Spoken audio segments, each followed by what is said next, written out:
Hi friends, ఇప్పుడైతే కూర వండుదాం అనుకుంటున్నా. మా సార్ని అయితే కూరగాయలు తీసుకురమ్మన్నా, తీసుకొచ్చిండు.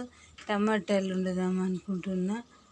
టమాటాలను చూసేసరికి కుళ్ళిపోయి ఉన్నాయి ఫ్రెండ్స్, కాడైపోయినాయి ఉన్నాయి అన్నీ. ఇదిగో చూడండి, ఇదైతే మొత్తం కుళ్ళిపోయింది, పాడేస్తున్నా. అట్లనే ఇది కూడా పాడైపోయి ఉన్నాయి, ఖరాబ్ అయినాయి మొత్తం. టమాటాలు అయితే అన్నీ చూసినా సరే అట్లనే ఉన్నాయి, అయితే పక్కకు పెట్టేసినాయి. మళ్ళీ గోకరకాయ అయితే చూద్దాం ఫ్రెండ్స్ ఎట్లుందో. గోకరకాయని చూస్తారు కూడా నల్లగా అయిపోయింది.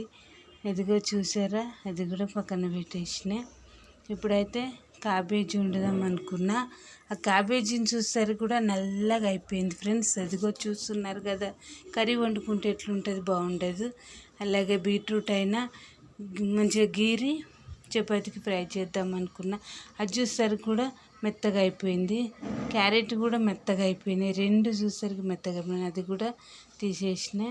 ఇప్పుడైతే ఒక కోడిగుడ్లన్నా కర్రీ వండుదాం అనుకున్నా, అవి తీసాను ఫ్రెండ్స్. అవి చూసరికి కూడా ఖరాబ్ అయిపోయినాయి. అదిగో చూడండి, ఇలాంటి కూరగాయలు తీస్తే ఎట్లా ఉండాలి. సో మళ్ళీ నెక్స్ట్ సారి తీసుకొచ్చేటప్పుడైనా మంచివి తీసుకురా. ఇట్లా కూరగాయలు తెస్తే అన్నీ మన డబ్బులు పెట్టి ఖరాబ్ అయిపోయినాయి కదా అని నేనైతే అన్నా. ఓకేనా మరి, బాయ్ బాయ్.